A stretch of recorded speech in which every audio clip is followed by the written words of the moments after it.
Good morning, children. Good morning, children. Good morning, sir. Good morning. Okay. Good morning, sir. Very good morning, very good. चलो, तो हम start करने वाले हैं आज एक बड़ा ही अच्छा प्यारा सा लेसन है। उसका नाम क्या है? Major domains of the earth. ठीक है।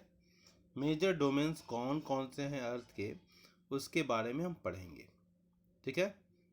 तो ये जो वर्ड है, सबसे पहले बात तो आप देख लीजिए कि हमारे मेजर डोमेन्स आपको हाईलाइट किए हुए हैं यहाँ पर। जितने भी वर्ड हाईलाइटेड हैं, पढ़ने का तरीका देखिए। उन सारे वर्ड्स जो है ना, कि एक छोटी सी पॉकेट सी डिक्शनरी होनी चाहिए बच्चों के पास। ठीक है। ये आदत आपको डालनी पड़ेगी। पॉइंट, मेरी बात समझ में आ रही है? बोलो भाई। चलो, तो हम देखते हैं। Yes, sir. हाँ, मेजर डोमेन्स ऑफ अर्थ के बारे में हम थोड़ा पढ़ेंगे और इसके कुछ फार्मूलेज को भी हम देखने का प्रयास करेंगे। As you have read in the first chapter. ठीक है। पहले चैप्टर में हम देख चुके हैं, the earth is the only planet which has life. पृथ्वी ही एकमात्र ऐसा ग्रह है। ठीक है। प्लेनेट है, प्लेनेट को हम ग्रह कहते हैं। ठीक है। तो पृथ्वी ही एक ऐसा ग्रह है, प्लेनेट है, जिस पर लाइफ मिलती है। मंगल पे लाइफ नहीं है, तो मंगल पे लाइफ का हम ढूंढने का प्रयास कर रहे हैं। चंद्रमा पर तो आप जानते ही हैं, चंद्रमा अकेले हैं। ठीक है। तो चंद्रमा के पास कोई नहीं रहता है, रॉक ही रॉक है वहाँ पर। ठीक है। तो वहाँ पर लाइफ नहीं एग्जिस्ट करती है। वो तो खैर सेटेलाइट है, वैसे भी प्लेनेट नहीं है।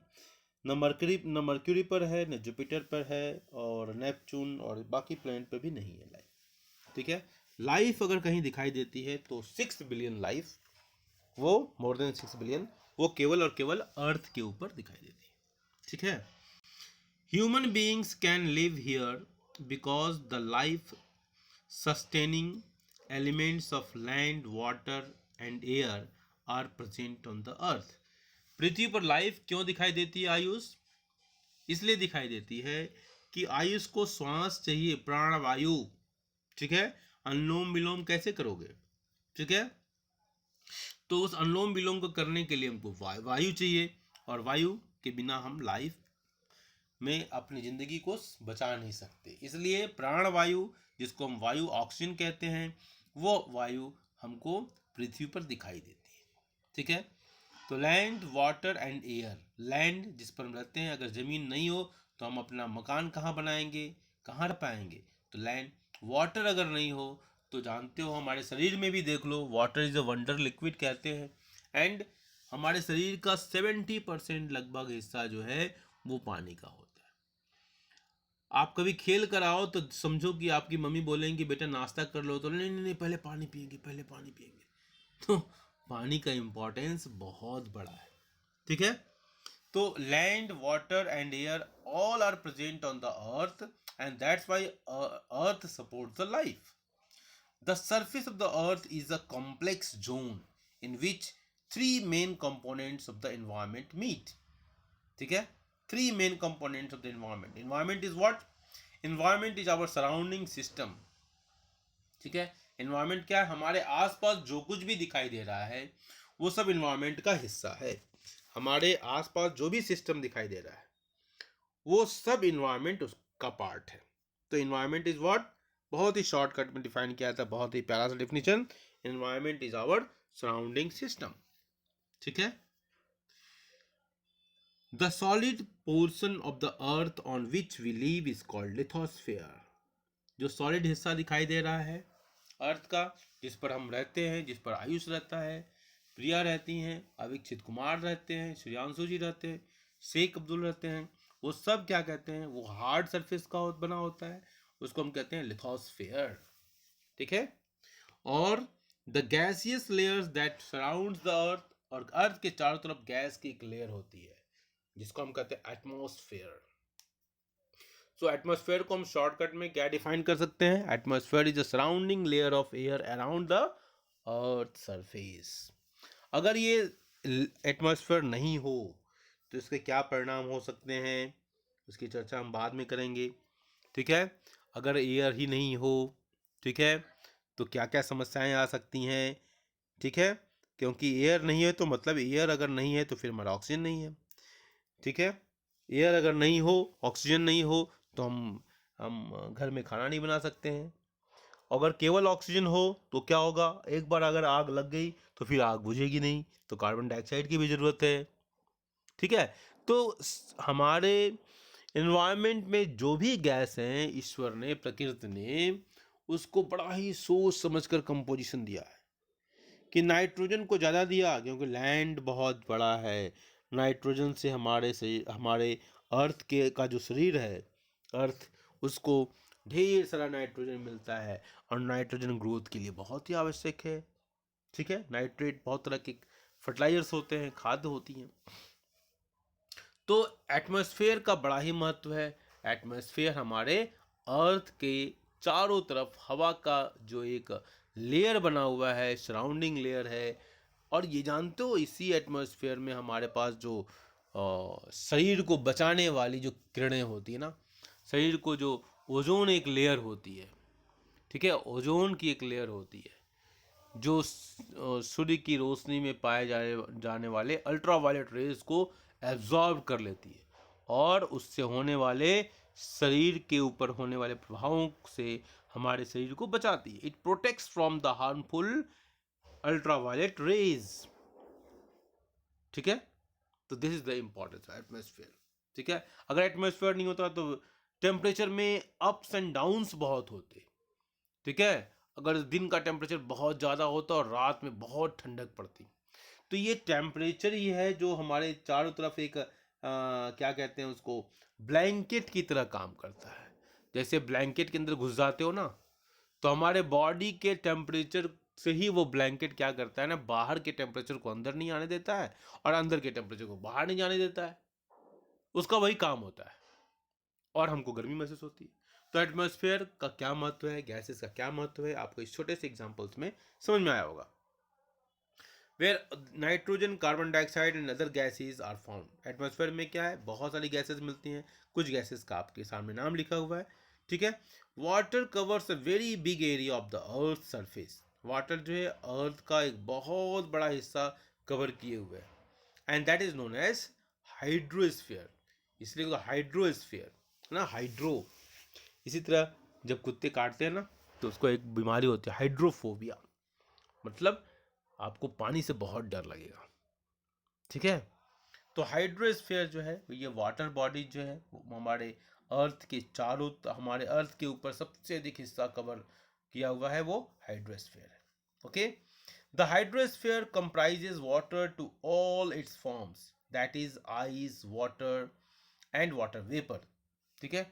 आइस के रूप में है जो ग्लेशियर्स के रूप में दिखाई देता है, जहाँ पर बहुत सारे एक्वेटिक और पोल वाले एनिमल्स मिलते हैं, पोलर बियर वगैरह मिलता है जैसे, और आपका जो पेंगुइन जैसे जो बर्ड्स हैं वो दिखाई देते हैं, सील जैसे जो एनिमल्स हैं वो दिखाई देते हैं। तो उनके लिए बहुत ही ठंडक वाला इन्वायरमेंट चाहिए और वो आइस कैप्स के ऊपर दिखाई देते हैं, ठीक है।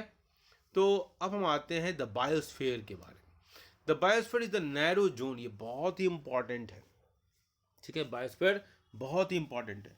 तो बायोस्फीयर क्या है, एक नैरो जोन है where we find land, water and air together which contains all forms of life, ठीक है। बायोस्फीयर क्या है, एक नैरो जोन है जहाँ पर लैंड, वाटर और एयर तीनों साथ साथ मिलते हैं और यही जो है क्या करता है, सभी तरह की जिंदगियों को एक साथ समाहित कर लेता है, that is known as biosphere. अगर इसको आप समझना है तो बायोस्फीयर का एक बड़ा ही प्यारा सा आप बना सकते हैं, क्या बना सकते हैं, एक जैम बोर्ड में अगर देखना चाहें तो बहुत समझने के लिए बहुत ही प्यारा सा एक डायग्राम बना सकते हैं आप। Can you find, can you find, देखो एक प्यारा सा डायग्राम हम बनाते हैं। हाँ देख लो, एक सर्किल ऐसे बना लिया, ऐसे, ये थोड़ा सा छोटा सा सर्किल हो गया, इसको थोड़ा डार्कन कर देता हूँ तब थोड़ा सा प्यारा लगेगा, ठीक है। एक ऐसे बना लिया, एक ऐसे बना लिया और एक ऐसे बना लिया। आप अपनी बुक बना लेंगे इसको और इसको नाम क्या दे दिया? एल। इसको नाम क्या दिया? ए। ठीक है, इसको नाम क्या दिया? एच। ठीक है, और ये जो है ना, देख लो, मैं अलग से कलर से कर देता हूँ इसको, ब्लैक कलर से। ये देखो नैरो जोन, ये तीनों में है ना। देखो यहाँ पर जो मैंने डार्कन किया ना, यहाँ पर तीनों दिखाई देते हैं। यहाँ पर क्या दिखाई दे रहा है? एल भी दिखाई देता है ना, देखो एल का भी हिस्सा है, ए का भी हिस्सा है। ठीक है, मैं सही बोल रहा हूँ ना? देखो ये एल का हिस्सा है कि नहीं? देखो ये एल है, ये एल है ना, ये एल है ना, इसमें एल भी दिखाई दे रहा है, इसका इतना हिस्सा। एटमॉस्फेयर देखो, यहाँ देखो ये एटमॉस्फेयर है, और एटमॉस्फेयर का भी देखो इसमें ये हिस्सा एटमॉस्फेयर का भी दिखाई देता है। मेरे पॉइंट। और इसी तरह आप देखो हाइड्रोस्फेयर है, ये सर्किल हाइड्रोस्फेयर है, और उसका भी देखो इसमें है ये हिस्सा। तो यहाँ पर जो तीनों दिखाई देते हैं, और यही डिफिनीशन हमारा क्या है कि biosphere is a narrow zone where all these spheres, land, atmosphere and hydrospheres are found. तो हमारा ये क्या हो गया? ये हमारा हो गया बी, बायोस्फीयर। और इन तीनों चारों को जोड़ दो तो हिंदी का एक वर्ड बन जाता है लाव। ठीक है, और हमारा कितना बड़ा फायदा हो गया लाभ में। लाभ में लाभ ही लाभ है। वाह वाह वाह, क्या बात है। लाभ में आयुष कुमार सरस्वती, मजा आ रहा है ना? लाभ में लाभ ही लाभ हो गया। ठीक है, एल फॉर लाभ का मतलब क्या हुआ? L for lithosphere, A for atmosphere, B for biosphere and H for hydrosphere. तो आपको याद रहेगा ना, जब अब कोई पूछेगा कि what are the major domains, तो आप कहोगे, याद क्या रहेगा? मेजर डोमेन्स, यहाँ लिख दो मेजर। लिखना मत, खाली सुनना, ताकि भूल जाना और बोल देना कि सर आपने पढ़ाया नहीं, तब ना अच्छे बच्चे कहलाओगे। Major domains of the earth क्या क्या हो गया? लिख नहीं रहे, जो लड़के लिख नहीं रहे वे अपने माता पिता के अच्छे बच्चे नहीं हैं। लाव क्या है? लाव। मेजर डोमेन्स क्या है? लाव। एल फॉर लिथोस्फेयर, लिखते जाओ, L for lithosphere, A for atmosphere, B for biosphere, और एच फॉर हाइड्रोस्फेयर। यहाँ लिख लो लिथोस्फेयर, LIT, लिथोस्फेयर, एटमॉस्फेयर, ऐसे लिख लेना। ठीक है, बायोस्फेयर और ये हाइड्रोस्फेयर। ठीक है, आर गेटिंग पॉइंट? लिख लिया? नहीं लिखा? नहीं लिखा मतलब मम्मी को धोखा दे रहे हो, नहीं लिखा मतलब पापा को धोखा दे रहे हो, नहीं लिखा मतलब बड़े भाई को धोखा दे रहे हो, नहीं लिखा मतलब अपने आप को धोखा दे रहे हो। सोच लो कितने लोगों को धोखा दे रहे हो। अपने मम्मी के सपने को तोड़ रहे हो, अपने पापा के सपने को तोड़ रहे हो, तो अच्छे बच्चे कैसे कहलाओगे? तो मेजर डोमेन्स याद रहेगा बेटा, क्या है? LABH, love. ठीक है, और सबके सामने ऐसे कर लेगा। देयर आर 4 मेजर डोमेन्स, और ये मेजर डोमेन्स कैसे हुआ? Lithosphere, lithosphere, lithosphere, yes, atmosphere, biosphere, biosphere और हाइड्रोस्फेयर। शाबाश, यस, याद हो गया ना? अब ये फॉर्मूला तो याद हो गया ना? ये फॉर्मूला सबको याद हो गया? आसान फॉर्मूला बन गया ना? इंटरेस्टिंग भी बन गया आपको? ओके, बोलो भाई। बोलते नहीं हो बच्चे। Okay, very good.